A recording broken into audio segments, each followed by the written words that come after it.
will be in a position to choose that in May's elections. Thank you. McKinnell. Thank you, Madam Deputy Speaker. I would normally extend the courtesy of saying it's an honour to follow the honourable gentleman, but I have to say that speech was all a bit dreek.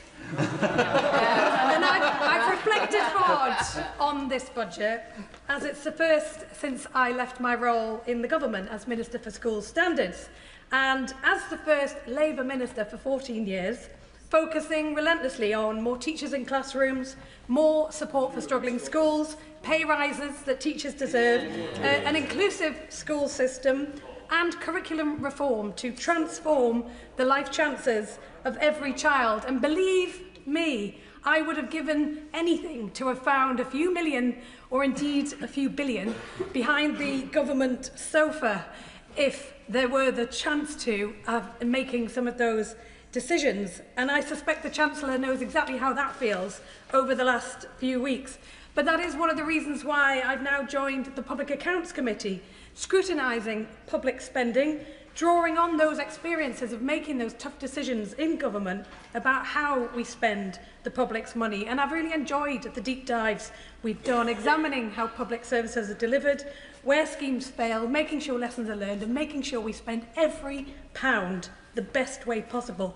And just last week we looked at clerical negligence, an area with a staggering £60 billion of public accumulated liabilities. And we have a golden opportunity to cut those costs and deliver better care at the same time. So I would encourage the Chancellor to read our report when it lands, because it might come in handy for next year's budget. And in the meantime, I also wanted to thank the Chancellor for her comments on the... Oh, I will give way. I thank my honourable friend for taking an intervention. I wonder whether she would agree with me that the cost of clinical negligence claims in maternity services is now greater than the cost of maternity services. I absolutely share those concerns, and I know the Right Honourable Member for Godalming and Ash is also very keen. So I think we have cross-party interest across the House in making better use of these resources. I also wanted to thank the Chancellor for her comments in relation to the infected blood contamination scheme, which is proudly delivered from my constituency in Newcastle North. And I know the team there are incredibly proud of the work that they are doing, and they will be proud of the announcement the Chancellor made today. But, Madam Deputy Speaker, working people in Newcastle are really feeling worn down by the cost of living. We know everybody is feeling the squeeze. It's relentless and it's grinding. And I know the Chancellor knows that too, and has sought to deliver in this budget on that promise of a better life for a hard day's work. And I see there are many measures in this budget that will deliver on that. The freeze in rail fares, the extending of the bus fare cap, the measures on fuel duty, frozen prescription charges and household energy bills cut.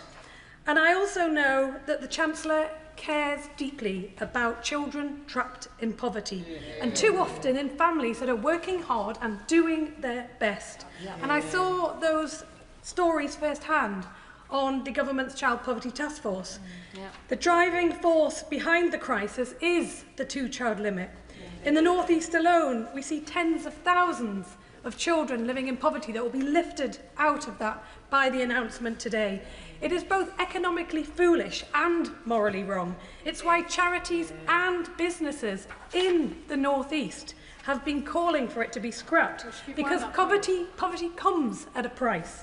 It comes at a price in NHS bills, in educational failure and in wasted potential. So I strongly welcome the Chancellor's decision to scrap the limit today. I'm afraid I can't give way because the time will keep running. But this is just a start, and it has to be in the context of wider welfare reforms that make sure that every child grows up in a home where work pays and where families can thrive. And that mention of home brings me to council tax. In Newcastle, it's felt as a deep-rooted inequality, because I looked up just yesterday 2 properties for sale. A lovely 5-bedroom house in Newcastle Great Park, £420,000 for 1,600 square foot, and a Grade 2 listed former church in Knightsbridge 7 bedrooms, 12,000 square foot and a swimming pool, and selling for £35 million. And if I ask my constituents who should pay more council tax, it's pretty obvious what the answer would be.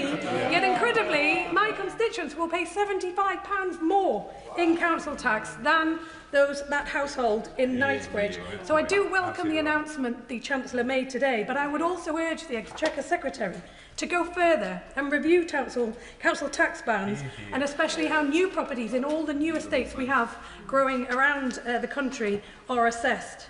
And I also want to turn briefly to the new powers for mayors on overnight stay levies. Of course, people flock to the North East for very good reason. History, culture, stunning coastlines and the friendliest people you will ever meet. And it's only fair that tourists help fund that infrastructure that they use and enjoy when they stay. So I understand why mayors welcome this power and want to decide that at a local level. So it's not just set in London, but in every region according to what works. But that levy has to be proportionate and not unfairly hit knock-on small businesses, because if they go under, we lose jobs, we lose vibrancy, we lose what makes the North East special. The hospitality sector is under incredible pressure, and I know they are busting a gut to turn a profit, and every cost could be the one that breaks them. So while I really welcome the higher wages in this budget, we do have to also listen to some of the concerns raised by the Resolution Foundation, that we don't want to discourage businesses from hiring, and especially not those young people that want to get that first job on the ladder. And finally, on electric vehicles, I do appreciate the changes that have been announced on pay per mile, but the affordability of electric vehicles remains a barrier to some who do want to buy one and they do want to do the right thing, and many workers do have access to salary sacrifice schemes to help make that switch.